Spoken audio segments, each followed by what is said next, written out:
The Ugly Duckling.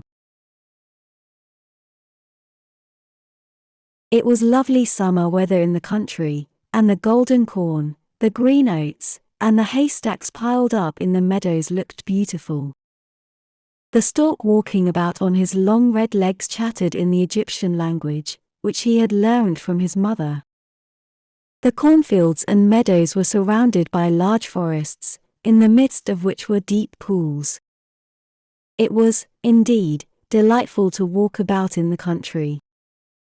A family of ducks was taking a swim while another was enjoying a stroll by the bank.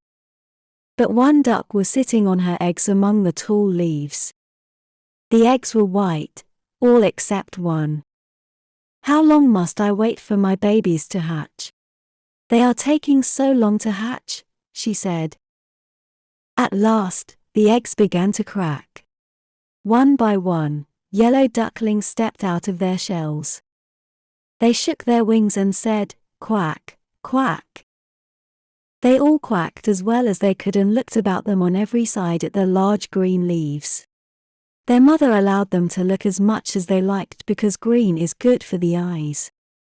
"How large the world is," said the young ducks, when they found how much more room they now had than while they were inside the eggshell. "Do you imagine this is the whole world?" asked the mother. "Wait till you have seen the garden. It stretches far beyond that to the parson's field, but I have never ventured to such a distance."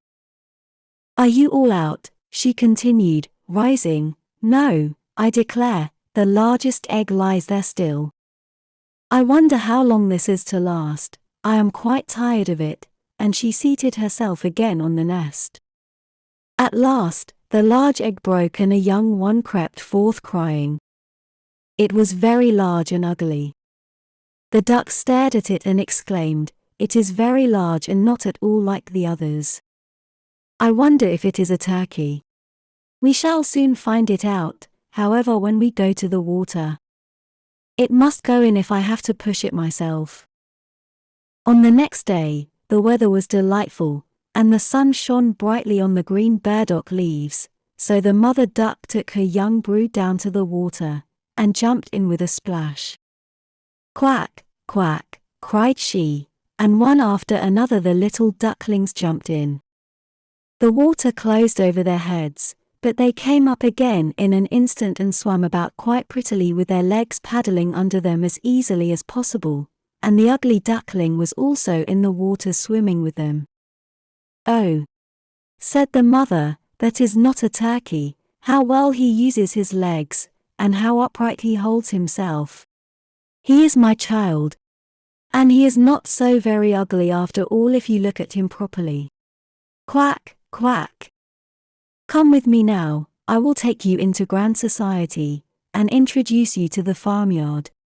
But you must keep close to me or you may be trodden upon, and, above all, beware of the cat. Come, now, use your legs, and let me see how well you can behave."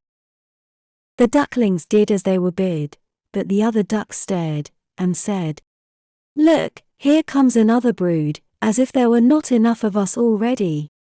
And what a queer-looking object one of them is, we don't want him here," and then one flew out and bit him in the neck.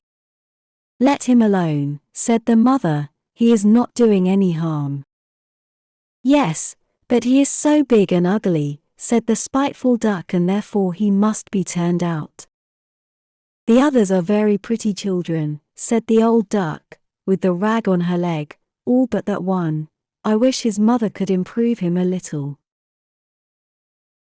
And so they made themselves comfortable, but the poor duckling, who had crept out of his shell last of all, and looked so ugly, was bitten and pushed and made fun of, not only by the ducks but by all the poultry.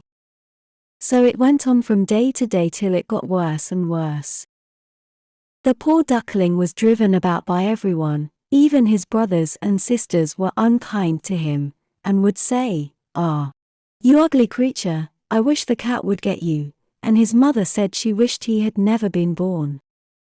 The ducks pecked him, the chickens beat him, and the girl who fed the poultry kicked him with her feet. So at last he ran away. frightening the little birds in the hedge as he flew over the palings. "They are afraid of me because I am ugly," he said. So he closed his eyes, and flew still farther, until he came out on a large moor, inhabited by wild ducks. Here he remained the whole night, feeling very tired and sorrowful. In the morning, when the wild ducks rose in the air, they stared at their new comrade. "What sort of a duck are you?" they all said, coming around him. He bowed to them and was as polite as he could be, but he did not reply to their question. "You are exceedingly ugly," said the wild ducks. The ugly duckling stayed on the moor for a few days. He felt lonely, but no one bullied him or hurt him because of his looks.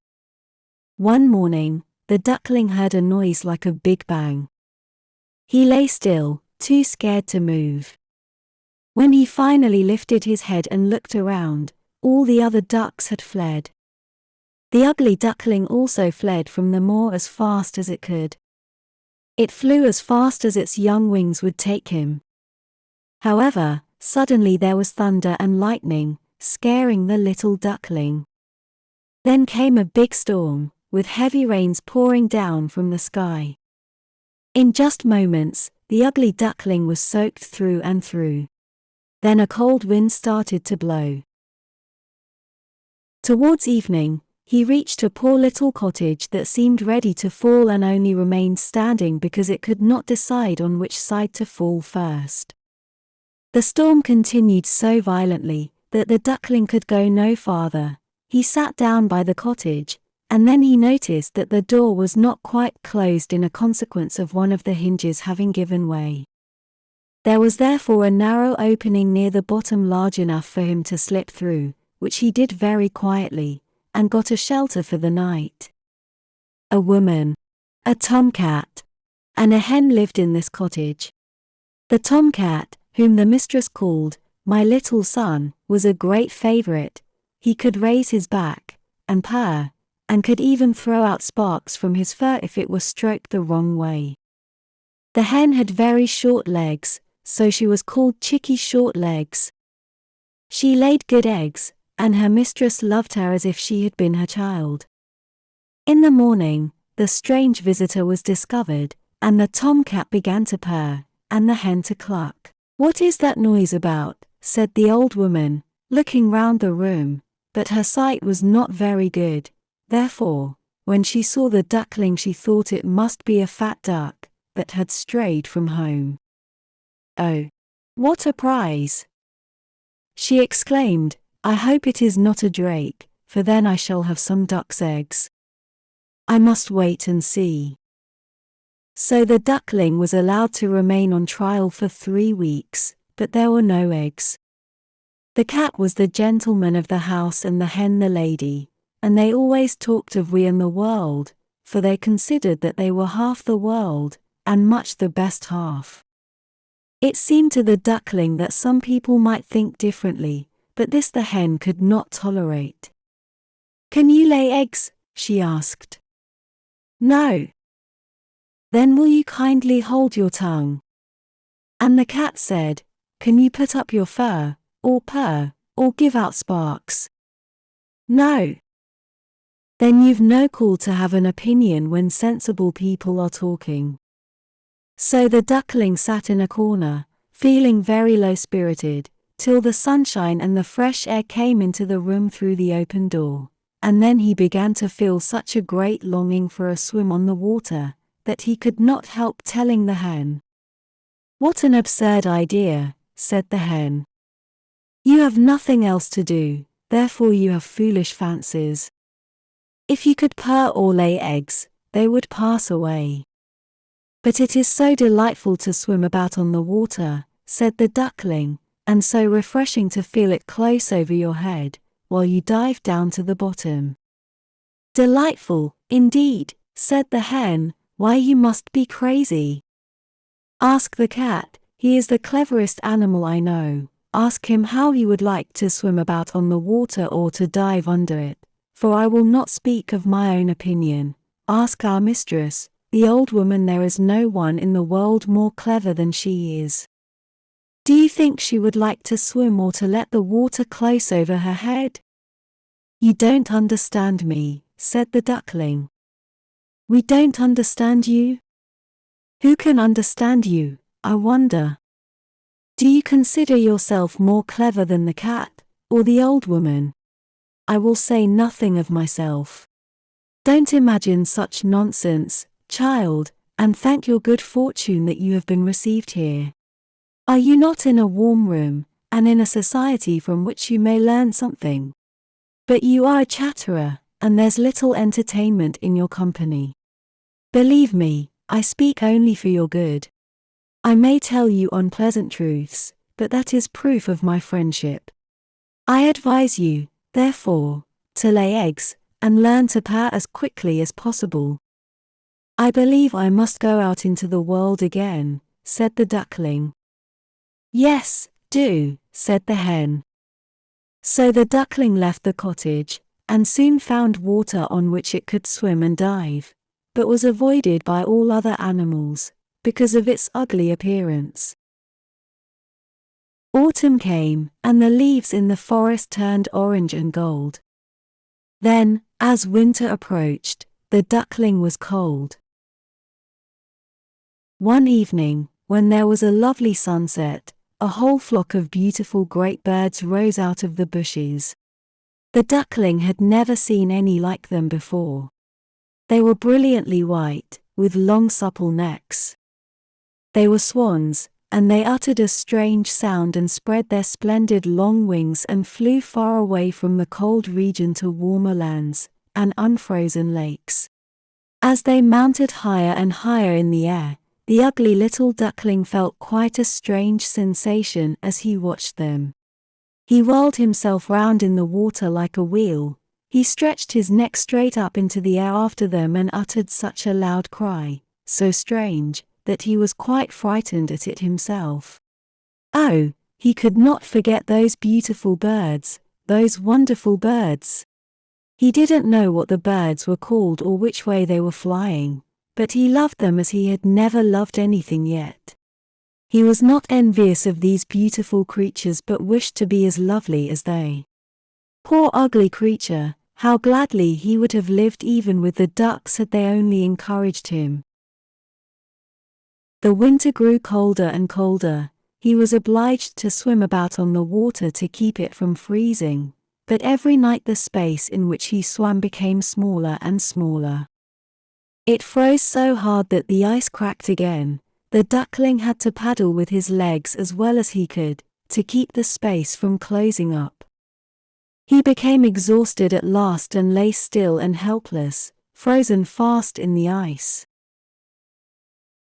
Early in the morning, a farmer, who was passing by, saw what had happened. He broke the ice into pieces with his wooden shoe and carried the duckling home to his wife. The children wanted to play with him, but he thought they meant to hurt him, and in his fright, he dashed right into the milk pan and made the milk splash out into the room. Then the woman clapped her hands, which frightened him still more.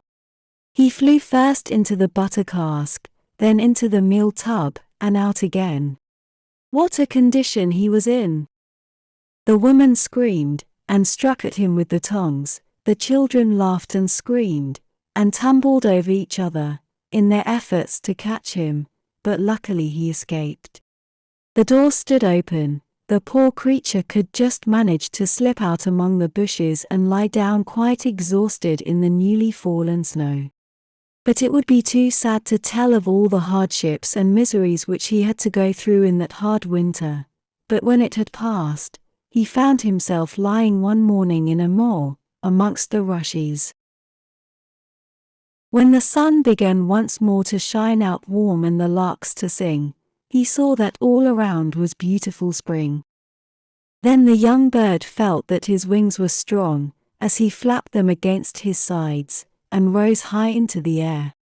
Suddenly, the duckling once again saw the same beautiful birds that he had seen at the start of spring, and quickly ran and hid behind some bushes. I will fly to those royal birds, he exclaimed, "and they will kill me, because I am so ugly, and dare to approach them. But it does not matter. Better be killed by them than pecked by the ducks, beaten by the hens, pushed about by the maiden who feeds the poultry, or starved with hunger in the winter." The duckling went to a quiet spot on the lake where nobody could see him. He was very, very sad, and big fat tears rolled down his face. Suddenly, the duckling saw its reflection in the lake, and couldn't believe its eyes. For staring at him in the clear water below was his reflection, no longer a dark, grey bird, ugly and repulsive to look at. Instead, he had turned into a graceful and beautiful swan. The duckling had grown into a beautiful swan.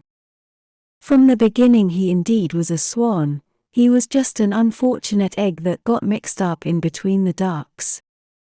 All the other swans came to greet the newcomer and stroked his neck with their beaks. Finally, the ugly little thing was accepted and loved by his new friends, to whom he belonged, the beautiful and graceful swans. A family with 2 children came to see the swans swimming. "See," cried the youngest, "there is a new one." Then they threw more bread and cake into the water, and said, "The new one is the most beautiful of all. He is so young and pretty." And the old swans bowed their heads before him. Then he felt quite ashamed, and hid his head under his wing, for he did not know what to do. He was so happy, and yet not at all proud.